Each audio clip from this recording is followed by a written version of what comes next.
It's a particularly rainy night, and a man is seen sitting in his pickup. He's obviously troubled first.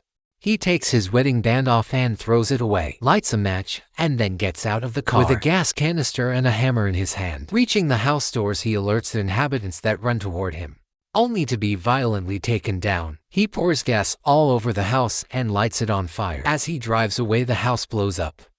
Rachel is sleeping on the sofa and gets woken up by her lawyer and best friend. He tells her that her soon-to-be ex-husband wants her house and that they should file an objection. She cuts the conversation short when her son comes in and tells her that she should get dressed, or they'll be late. The son, Kyle, is in the dining room with his uncle Fred, who's talking to his elderly mother. The violent attack from earlier is being mentioned on the news, saying the man was the woman's ex-husband with a history of substance abuse and violence. Fred and Kyle talk as Rachel searches for her candy cane scissors. Fred's girlfriend joins them on the table, and they talk about their financial problems, particularly about their mother's nursing home costs. She leaves with Kyle and they get in their terribly old car. They end up stuck in traffic and argue about taking the freeway. The mom decides to do it even though her son protests, saying they're going to be late. While driving, she gets a call from her husband, and the kid picks up, happy to talk to his father. He's disappointed almost immediately when his father cancels their plans to go to a game, as the mom tries to lessen the blow.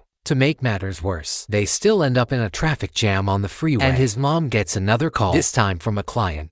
When she can't lie herself out of the situation, and the client realizes she'll be late again, Rachel gets fired. The son teases her a little bit to cheer her up, then suggests they take the next exit from the freeway and go off the service streets. Coming out of the freeway, they stop on a red light behind a gray pickup. When the pickup doesn't move, as the light changes, she starts honking and drives around him. On the next light, he pulls up next to their car. It's the man that set the house on fire. He asks them to roll their windows down, and Kyle does. Rachel and the man have an awkward back and forth, with him patronizing her and then apologizing, expecting her to do the same, but she snaps back at him, disagreeing. He gets rattled and angrier, threatening her that she will find out what a bad day really means. Kyle is scared and asks her to go. The man starts following them and cuts them off twice. Rachel takes another route and manages to get Kyle to school very late. She calls Andy and asks him to meet her for breakfast in 20 minutes, promising not to be late even though she's low on gas. Rachel stops at a gas station, sets the pump, and goes inside to get a few other things. When she goes to the cashier to pay, she sees the gray pickup parked behind her car. Worried, she tells the cashier and a guy standing in line next to her that the man in the pickup has been following her after an argument. The guy says he'll walk her out and get his plates. As she fuels the tank and gets in the car, the guy tells her the man's plates. She drives off and the guy stays behind, telling the man in the pickup not to follow. Suddenly, the man rams him over into the street, and he gets hit by a second car. While the pickup continues to chase after Rachel, she tries to lose him on the way, but they get stuck in a traffic jam again with him right behind her. He rams in her car over and over, but no one reacts. They start driving again, and Rachel can't find her phone to call for help. The man pulls up next to her and shows her that he has her phone. She drives off, causing an accident on the way and almost running over a woman. Thinking she finally lost him, she pulls up into a parking lot to hide and calm her nerves. Meanwhile, Andy is waiting for Rachel in a diner, calling her but getting only voicemail. The man with the pickup walks in and heads straight for Andy. He lies to him and says he's an old friend of Rachel's, then sits down and chats him up. They talk about scary experiences with road rage and about Rachel's divorce. The man is defending her soon-to-be ex-husband, and Andy gets uncomfortable. So the man lies and says he could get Rachel on the phone. Andy tells him to try and gives him his own phone. Back at the parking lot, Rachel is looking for her tablet when she suddenly hears ringing. She finds a phone and picks up, even though it's not her phone. The man gives Andy his cell phone, and he tells her that he's waiting for her in the diner with an old fiend of hers. She says she doesn't know anyone by the name given. Andy turns the phone over to the man. The moment she starts talking about him, calling him a psycho, explaining what happened. He tells her that she needs to truly apologize to him in person, which alerts Andy that something isn't right, and he asks for his phone back. That's the moment when the man hits Andy with a cup, breaking his nose. Everyone in the diner gets upset, but no one helps when the man slams his head on the table, knocking him out. He puts Rachel on speaker and continues to talk to her, asking if Andy is really just her lawyer and friend, or if she's cheating on her husband with him, just like his own wife did. He tells Rachel to say her last words to Andy as he chokes him and eventually stabs him, while the people in the diner still do nothing except film the situation. As the man is walking out of the diner, he tells Rachel that Andy is dead.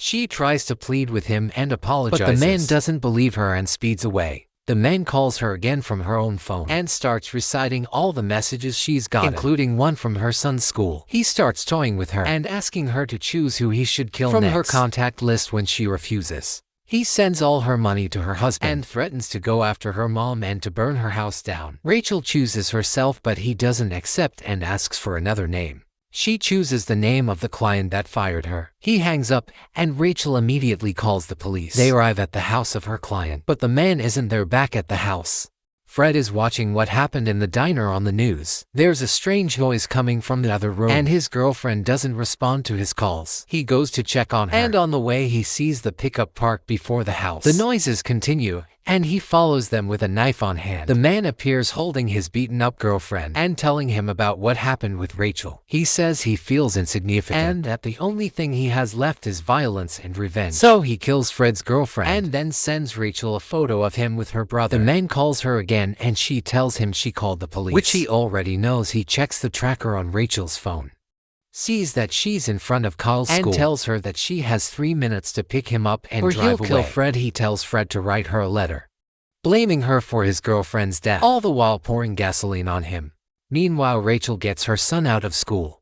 As they're driving away, she calls the man back, telling him she has Kyle. The man tells her to put him on speaker or he'll light her brother on fire. He makes Fred read the letter he wrote, saying Rachel is responsible for everything that has happened and that he'll never see another sunrise again. Suddenly, a police officer walks into the house and the man hides behind Fred. He lights Fred on fire and runs, but the cop shoots him in the shoulder. Rachel can hear everything happening on the phone. She stops the car and breaks down. As Carl tries to comfort her, the phone rings again. It's the man telling her Fred is dead. He threatens Kyle, but she threatens him back. Done with all of his garbage and smashes the phone. Her and Kyle get in the car and head to the police station. On the way there, they realize that he might be tracking them with Rachel's tablet. Kyle finds it tapped beneath her seat and wants to throw it out the window, but Rachel has the idea to track the man with the tablet, like he tracked them before. Kyle realizes that he's right in front of them, having stolen her neighbor's van.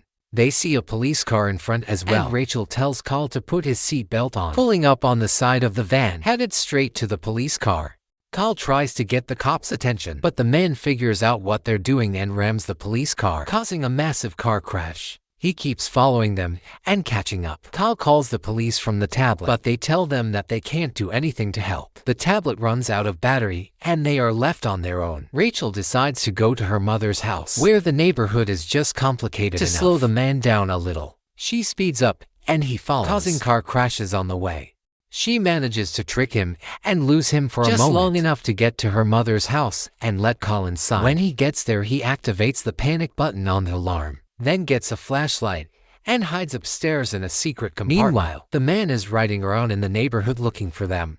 He sees the car and stops to take his meds and gather himself. Suddenly, Rachel rams into him with another car. She walks up to his car, but he grabs and pins her to the ground. He tells her that she'll always remember what she could have done to save her boy. With Rachel down, he goes after Kyle in the house, calling for him, lying it's the police. The kid makes a noise, and Rachel appears in the hiding spot, but so does the man they fight with. The men go in after Kyle constantly, and Rachel relentlessly attacking him so he can't get to him. He knocks her over and starts strangling her son, but she finds her candy cane, scissors, and stabs him, finally killing him. The police eventually arrive at the house.